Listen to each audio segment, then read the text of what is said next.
Right, here we go. Live on Sunday morning. You're welcome back to part 2 of Religion Matters. This is Brenda with you until 9 o'clock this morning. If you want to get in touch, religionmatterskfm@gmail.com. And my first guests this morning are Rebecca Nolan from Newbridge, Cleena Malone from Allen, and Father Paul Dempsey, who's parish priest in Newbridge. And they have all one thing in common this morning. They are heading off later today to Dublin Airport for a flight to World Youth Day in Krakow. You're all very welcome to Religion Matters. Thanks for coming in. Thank you. Are you all packed? Oh yeah, we're all packed now. Yeah, ready to go. And what are the important things that have gone in that should not, couldn't be left out? Sleeping bags, ground mats, towels. I definitely would have forgotten that one.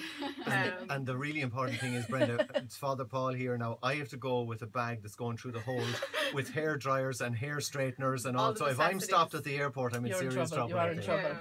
Well, you're very welcome. Father Paul, how many people are going from the Newbridge area to World Youth Day? Right, well, it's a combination of 3 parishes, Brenda. It's Newbridge, Allen and Cara are going, and there's exactly 40 of us heading off in a couple of hours now.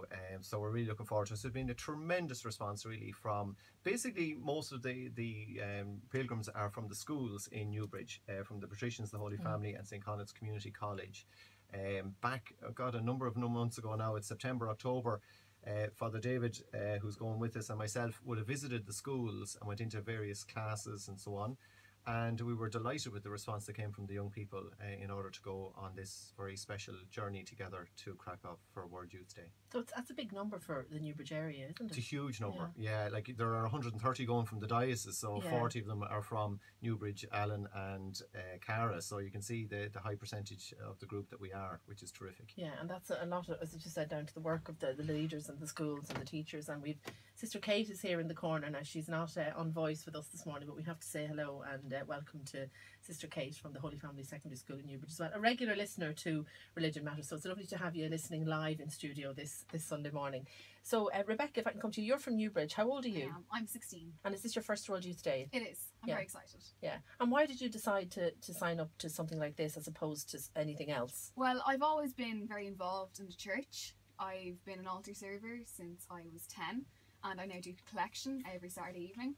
And my granny, Ursula, she came up to me one day and said, listen, there's this group going from Newbridge to World Youth Day in Poland. I think it'll be a great experience. And straight away, just without any doubts, I said, I'll do it. No bothers, put me down for it. I'm up for anything.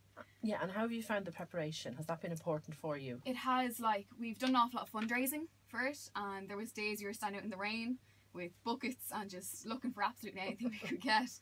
But it's all been worth it, and I think the group we're going with, they're all so inspirational, and it's great to see how the youth isn't really lost in the church and that we're all going for the same reason. Yeah. And it's for faith. Yeah. I think it's brilliant. And Cleena, is this your first World Youth Day? Yeah, it's my first World Youth Day as well. So you're looking forward to it? Yeah, really looking forward to it. You look very relaxed, so obviously all the preparation and all the plannings and all the passwords and all that for... it's been, a full year nearly now of preparation, so it's kind of all building up and it's getting really exciting, and it's only a few more hours now until we're gone. We're already on our way to Poland, so it's pretty good. Yeah, and have you been to Poland before?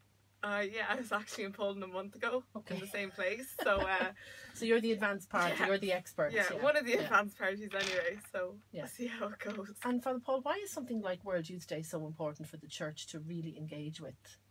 Well, I suppose I'm lucky enough, Brendan, that I've been at a few World Youth Days. I was in Toronto at World Youth Day back in 2002, and 2005 in Cologne, and then 2008 in Sydney in Australia. And so I've had a lot of experience of journeying with young people on these pilgrimages. And what I find is that it's no, I suppose, secret to anybody to know that the church in Ireland can be, I suppose, something small, and very often you hear negative news around it and so on, unfortunately. But I think in bringing young people to the likes of a World Youth Day event, you see what the church really is. It's far bigger than we could ever imagine.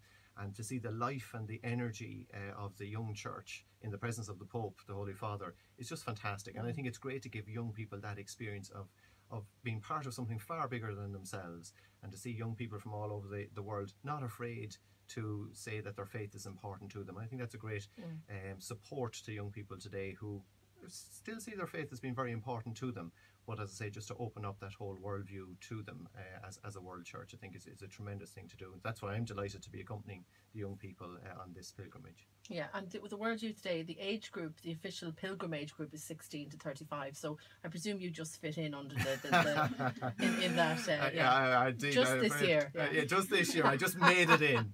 Yeah. You're lucky. But it's great, and it's I think the parents kind of working behind the scenes, making sure that the funding is there, and the parish as well, and all of the parish team. And I know Sister Kate and others have been really involved in getting funding, because it's, there are expenses that go along with bringing a group of 40 like this. There are, and I'm sure I can speak for Clean and Rebecca, and indeed all of the group here today, and Sister Kate, that we've received so much support from people in our parishes. The generosity of people, that they've made this possible for us.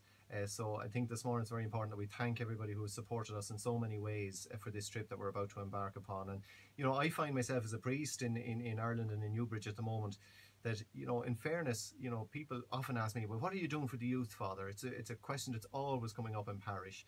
And like, to see the group at the commissioning last night in St. Conet's in Newbridge was fantastic. You know what I mean? To see this young group of people with energy and life, that's youth ministry.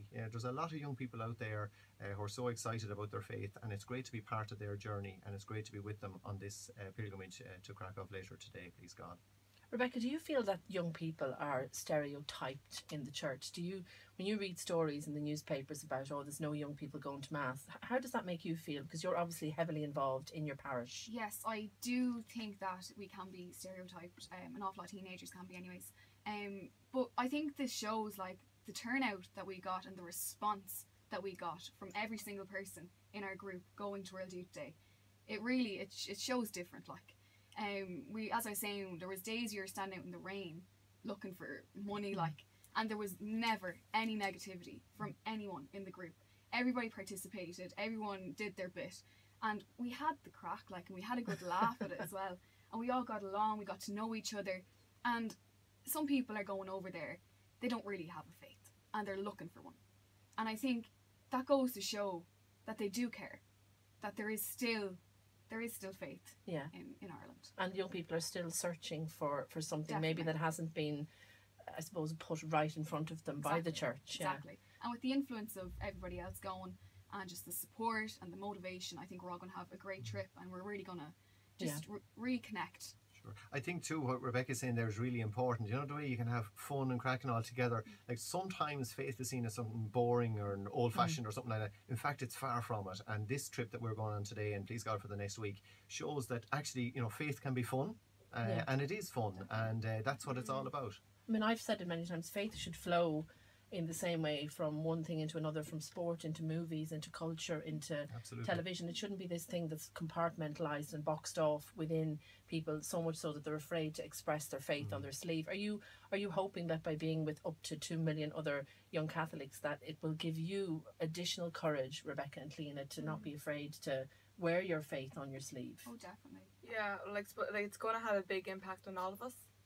So I think we're all hoping that, like, it'll have the most positive impact, so we can actually, feel kind of where you're supposed to be at, and, like, use everybody else's faith to figure out where you want to be at, like, where you want your faith to be at. So, and to be proud of your faith, and to say, like, okay, yeah, I'm a young person, I'm 16, but my faith is important to me. Yeah. And I don't think it's shown enough with our age group, but it's very important to not get be out there and afraid of what your peers think of you. And I think that's one of the biggest things with religion is, young people nowadays are like, oh, but my friends maybe not as religious as me. You kind of, you wonder, you wonder kind of, all right, what's going on there? What's she thinking, or what's he thinking?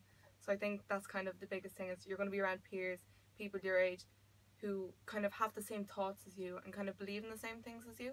So I think that, like, it's a real big boost for anyone doing anything. So I think it's really good for faith. You must be very encouraged, Father Paul, when you hear Rebecca and Cleena talking like this. Absolutely, because as I was saying there earlier on, the whole thing in parish, a lot of people say to you about working with young people and the challenges that are involved in that. But when you have young people of the standard of Rebecca and Cleena, and so many of the young people going with us, it's a great encouragement to me personally in my own ministry, in that, to know that those great young people are there and want to be at the heart of the life of parish and church and so on. And that's why it's such a privilege to be bringing them, please God, to World Youth Day to enjoy that bigger picture of what they're all part of. And we were saying coming over in the car this morning as well, you know, it's great to have Pope Francis obviously being present in the midst of it all too, that he obviously has had such an impact on the church and indeed on the world, that I think it'll be great for us to be in his presence. And even though, as you're saying there, Brenda, like there could be 1.5 million, 2 million people present, you know, at some of the events that we're going out to, but I think his presence will actually really be something very special in the midst of all of that, and it'll be lovely to be in that presence, please God, in the next few days. Now, talking about Pope Francis, Rebecca, do you find that he has inspired you and in your faith and encouraging you in your sentiments and in how you live out your faith and your life? Indeed, most definitely, yes. I think he's such a good role model for young people. I think he's someone that really reaches out to everyone. He doesn't knock anyone, and he accepts everyone. And an awful lot of people think that, some people anyways, would think that the church might be judgmental towards them or that, because they're different. But he's just been such a good influence, and just he's really someone to look up to, and he reaches out to the youth, and he accepts everyone. Do you think you might get to meet him over there? Hopefully. I'd love a selfie with him. Selfie would be good. That's a selfie now. Yeah, I'd download, definitely. Picture. Yeah, definitely a good profile picture. But you never know. I think there probably are opportunities for people to get involved in the opening service. You're gone for a week. Maybe both of you will come in, and yourself, Father Paul, and have a chat with us and tell us how you got on. When your feet have recovered from all the walking, you're probably going to have to do. Exactly. Yeah, people probably wonder where we staying. We're actually staying in a school, 130 of us, you know, and with about 6 or 7 showers, I think, and that. So this is a pilgrimage. It's not a holiday. So it's important to say that to people as well. So there is hardship involved. And to remember that the theme is "Blessed are the merciful." So I hope you'll be merciful to each other when you're lining up to queue up for the bathroom. I think we all hope that. Yeah. Well, listen, bon voyage, safe travels, best of luck from all of us here in Religion Matters and in KFM. And we look forward to catching up with you at some point when you come back. Thank you so much.